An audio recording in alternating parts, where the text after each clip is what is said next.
Gillian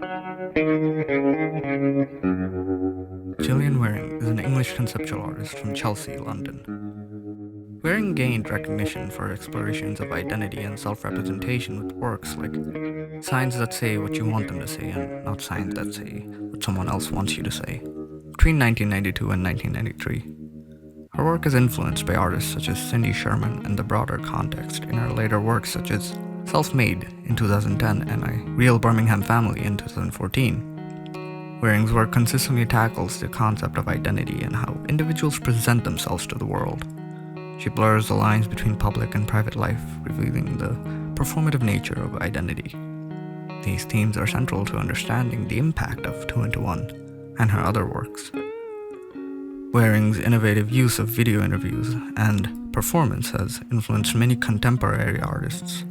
Her contributions to art have been recognized with awards such as the Turner Prize in 1997, and her works are exhibited in major galleries worldwide. Waring continues to challenge and inspire audiences, encouraging us to reflect on the complexities of human relationships and the nature of identity.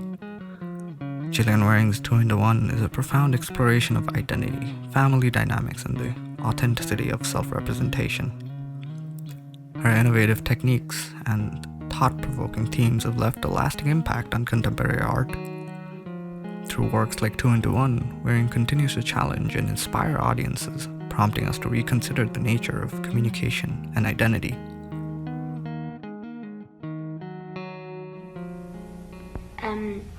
I'm intelligent, I'm sophisticated. The video starts with an adult woman in red, sitting against a wall on a bench, speaking with the voice of a child. So when you get, obviously everyone does. She seems to be describing a person she remembers and respects, saying that she's intelligent and sophisticated, as if a young boy is speaking through her body. The shot then cuts to two young boys sitting in chairs, and they begin speaking with the voice of a mature adult woman, describing their son. My sons are unusual, and they are absolutely adorable, and they're very bright and very alive and full of life. Now we get the full picture of what's going on. The woman is lip-syncing the words of the boys, who we can assume are her sons, and the boys are lip-syncing the words of their mother. Each party is talking about their feelings and perceptions of the other. But what is being presented is that the mother is repeating her boys' thoughts about her through her own lip-syncing of their words, and the boys are repeating their mother's words about them, as they too lip-sync her words. The woman repeats her son's words about her being intelligent and sophisticated. Intelligent and sophisticated. And then her son repeats her words about how she loves her son and that they are bright and wonderful. And they're very bright and very alive. But that they can be very aggressive and abusive towards her when they are angry. And they can be quite cruel too. It comes out in a violent way towards me, and abusive too.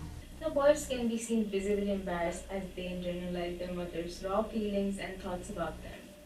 One can assume a level of introspection taking place as the boys repeat her words about them. They do actually say to me, now get in and make our dinner. I have had that a few times. The mother then repeats her son's comments about being a slow driver. First of all, she's a really slow driver. We can't make it up to Devon in 9 hours. And various other complaints they have about her and her character. She said she'd give me some money, and then when we got to school, she'd completely forgotten her purse. She remains calm and composed throughout, but a hint of frustration can be noticed in her facial expressions. In the next scene, one of the boys, Alex, repeats his mother's thoughts about him. Alex mouths his mother's words about him being a loving boy, but having an aggressive behavior during his fits of temper due to his low self-esteem. Alex is a very, very loving boy. However, he can have terrible fits of temper, and if he gets jealous or a fit of low self-esteem, it comes out in a violent way towards me, and abusive too. Alex can be seen feeling visibly uncomfortable as he copies his own mother's words about his behavior and how it has hurt her. The scene after. The mother can be seen mimicking her son, saying that she cares about them a lot, but she fights with their father. I love my mother, but she can be annoying. Well, she roused my dad. He also mentions how their father deals with some situations better, but how their mother also has her strengths in the things she does well. In a lot of ways, my dad's got better ways of doing things than her. But in a way, she's got he's not very good at cooking, but she is. Like, she's good at looking after us, but she's not good at handling arguments. She's just a very dramatic woman. The woman's face seems tensed slightly, her cheeks pulled ever so slightly back as if she's trying to hide her displeasure with the words her son is saying.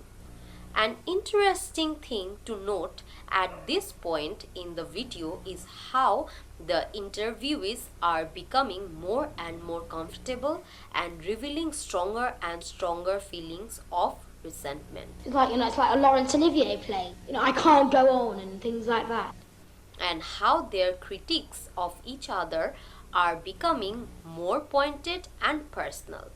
The son ending with the fact that he thinks their mother blackmails them a lot, as the words are seen coming from the mother's lips. I'll threaten to ring the police. I think she blackmails us a lot. The son, Lawrence, can be seen next, repeating his mother's word about him being very beautiful and clever. Lawrence is absolutely adorable, and I just love every inch of him.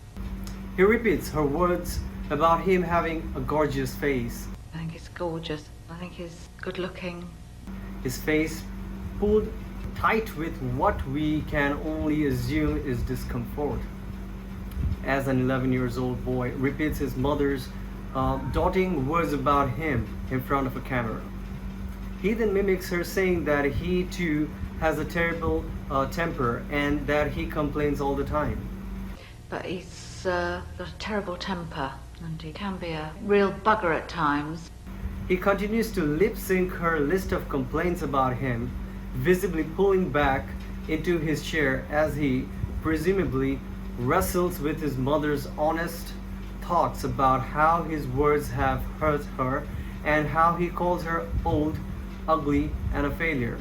Oh, he said my teeth are yellow, I'm old and ugly, and I never finish anything. Oh yes, he says I'm a failure. He said I'm a failure, which has hurt because I think of myself as a failure. It is in moments like this that we can see the real artistic significance of Waring's work and artistic style. An interview is always in a state of semi-performance, as they know that their words and image are going to be seen by others and interpreted in a certain way. However, as Waring makes his interviews go through self-reflection by experiencing the honest feelings such close family members have towards them and how their actions affect each other privately, it acts to disarm the natural response of performative composure and their real emotions, and the effects they have on them can be seen clearly across their face. Near the end of the interview, the mother mouths the words of her son as he says that he thinks she does not dress very well or very appropriately for her age. I don't like the way she dresses to my school. She doesn't try very hard. She doesn't look very good. She goes to stupid clubs that aren't kind of really necessary. Like, she thinks a bit too much of herself. She repeats his comments about how he thinks that she's afraid of getting old. I think she's afraid of getting old in a way. The mother, at this point, is clearly annoyed, her body language tense and irritated. She seems to not only be mimicking their words, but the emotions that she thinks, presumably her sons were having, revealing an act of internal emotional projection, as if she is unconsciously trying to match the hurt that she feels from their words through her own body language. Next, her son Alex can be seen repeating her words about how having children can feel like operating on the border between love and hate. One's constantly faced with the border of love and hate. And that a parent can genuinely feel hate towards their child sometimes. Love is the usual. At times you do really, really feel hate towards them. Alex's expression seems introspective, but with a clear veneer of cordiality as he is still giving an interview. Next, either Alex or Lawrence can be heard saying that he's not horrible, but in fact he stands up for himself. I'm not horrible. I'm a bit more, I stand up for my rights a bit more than my mum. Before going into why he thinks children should be allowed to be rude to their rude parents. I think children should have rights to be rude back to grown up whenever someone's rude to me. The final shot of the video interview is of the two boys lip-syncing their mother saying that she likes to be dominated and that all the men in her life have been quite dominating. Well, I think I am someone who likes to be dominated because all the men I've had are quite dominating. It is this part of the interview that seems to be the crux of the effect that the artist is trying to achieve with this video art, where information that is clearly not usually shared between generations is being shared. The boys look deeply uncomfortable as they fidget with their hands and faces, as they are clearly unsure of what to do with this information that they've learned about their mother. Information that they now have repeated themselves for the interview.